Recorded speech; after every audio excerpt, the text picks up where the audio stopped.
वक्फ संशोधन विधेयक लोकसभा और राज्यसभा में पास होता है, लेकिन सोशल मीडिया पर लोग ऐसा माहौल बनाते हैं जिसके चलते मुसलमान तबका के लोगों में इस बात की गलतफहमी पैदा होती है कि जो सरकार है वो उनका हक मार रही है।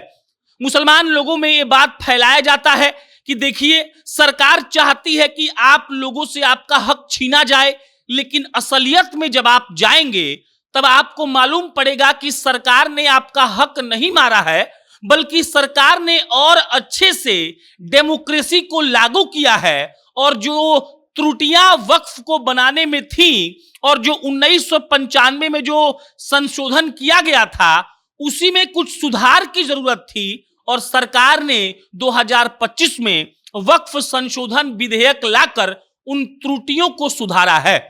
सदन में जब मंत्री किरण रिजिजू खड़े होते हैं तब लोग ताली बजाकर उनका स्वागत करते हैं, लेकिन जैसे जैसे वो बात बोलना शुरू करते हैं जो विपक्ष के सांसद हैं वो गजब तरीके से उनका विरोध करते हैं।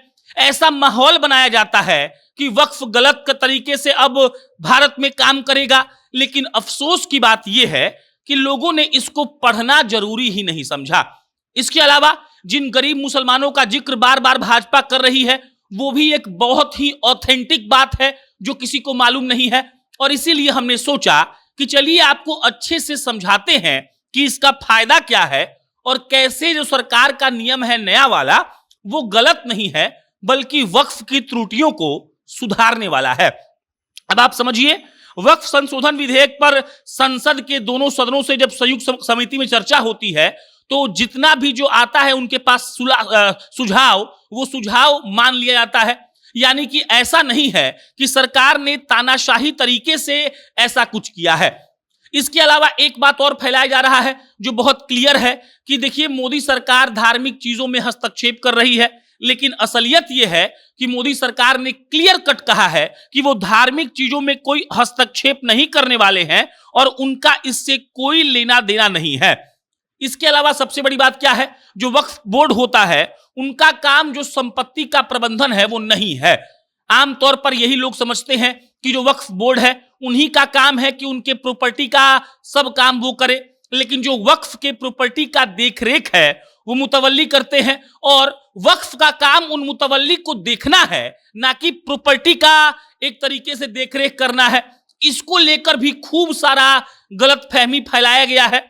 इसके अलावा अगर आप ये जानना चाहते हैं कि इस नए विधेयक से क्या क्या फायदा है तो बहुत ध्यान से सुनिए, आपको हम जुड़वा दे रहे हैं कि इस नए विधेयक से क्या फायदा है।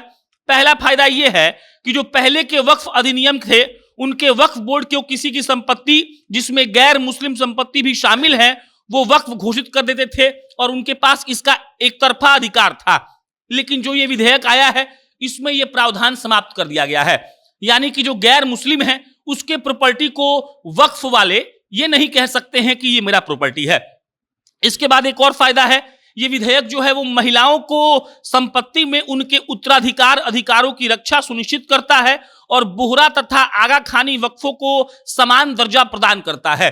देखिए, मान लीजिए कि कोई आदमी था मुसलमान, उसने बिना अपने घर के महिलाओं से राय मशवरा किए हुए अपना संपत्ति वक्फ कर दिया, दान कर दिया, लेकिन असलियत यह है कि वहां पर महिलाओं के अधिकारों का हनन होता है। बिना उनसे पूछे आप उनकी प्रॉपर्टी दे देते हैं और इसमें यह प्रावधान को समाप्त किया गया है। इसके अलावा सरकार उन सभी सरकारी संपत्तियों को पुनः प्राप्त कर सकती है जिन्हें कभी वक्फ संपत्ति के रूप में दावा किया गया है। कई ऐसी प्रॉपर्टीज पूरे भारत में है जिस पर वक्फ वालों ने दावा कर दिया, कहा कि भाई ये मेरा है, लेकिन असलियत ये नहीं था और अब ऐसा नहीं हो सकेगा। इसके अलावा यह विधेयक उन राष्ट्रीय धरोहर स्थल को पुनः प्राप्त करने की अनुमति देता है जिन्हें कभी वक्फ संपत्ति घोषित किया गया था। जो नेशनल हेरिटेज होता है उसको भी कई बार वक्फ में शामिल कर दिया गया है और ये जो नया विधेयक है ये इस चीज को रोकेगा और ऐसा दोबारा नहीं हो पाएगा। इसके अलावा आगे बढ़िएगा तो गैर मुस्लिम द्वारा दान में दी गई संपत्तियों को वक्फ घोषित करने के प्रावधान को हटाया गया है, क्योंकि ऐसा दान जबरदस्ती या धोखाधड़ी से प्राप्त किया गया हो सकता है। अब गैर मुस्लिम माने कि हिंदू हो गया, बौद्ध हो गया, जैन हो गया, इन लोगों का जो संपत्ति है वो संपत्ति को वक्फ घोषित नहीं किया जा सकता है, क्योंकि सरकार ये मानती है कि हो सकता है कि धोखा से हो सकता है कि जबरदस्ती, हो सकता है ब्लैकमेल करके उनके संपत्ति को ले लिया गया हो, और इसमें मेरे लिहाज से तो कोई दिक्कत की बात नहीं है। इसके अलावा जो शरणार्थी के संपत्ति है उसको वक्फ में संपत्ति में बदलने का जो प्रावधान था उसको भी समाप्त कर दिया गया है। इसके अलावा जो मुतवल्ली होते हैं, जो देखते हैं प्रॉपर्टी को, उनकी जवाबदेही बढ़ा दी गई है। अगर वो लोग संपत्ति का लेखा जोखा 1 साल में नहीं देंगे तो उनको हटा दिया जाएगा। उसके अलावा वक्फ बोर्ड के आदेशों के खिलाफ पहले जो सीमा थी वो 60 दिन थी, अब 90 दिन कर दी गई है। आप उसमें अपील कर सकते हैं और आप हाई कोर्ट में जाकर अपील कर सकते हैं। मतलब मिला जुलाकर जो वक्फ का जो नया नियम आया है, जो संशोधन है, जो पास हो गया है, वो कहीं से भी गलत नहीं दिख रहा है। लेकिन अफसोस की बात यह है कि विपक्ष वाले इसको गलत बता रहे हैं और अपने अपने राजनीतिक लाभ के लिए ये लोग ये सब काम कर रहे हैं। बाकी इस पर आपका क्या विचार है कमेंट बॉक्स में बताइएगा। मेरा नाम प्रशांत है। बहुत बहुत धन्यवाद।